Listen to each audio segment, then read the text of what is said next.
Welcome to The Last Breakfast. Please enjoy the video. You start by making a bootable USB installer. Plug a 16 GB or larger drive, then format it as Mac OS Extended, Journaled, or apps using Disk Utility. Once done, download the full Mac OS installer app from the App Store. Make sure it matches your Mac model.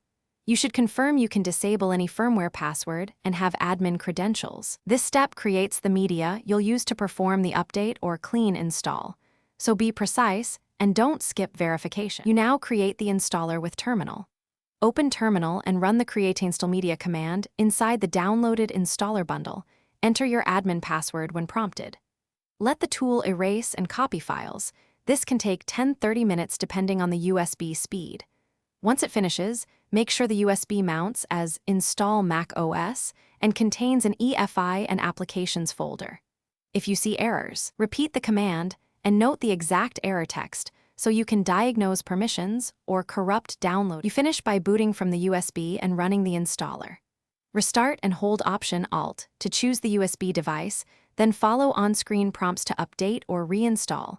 Pick Reinstall if you want to keep your data. Make sure power remains connected and do not interrupt the install. Mac OS will restart several times. If the Mac won't boot from the USB, reset NVRAM and SMC, or recreate the installer on a different USB. These steps resolve most boot or recognition failures. Thanks for watching. If this was helpful, leave a like and consider subscribing. See you next time.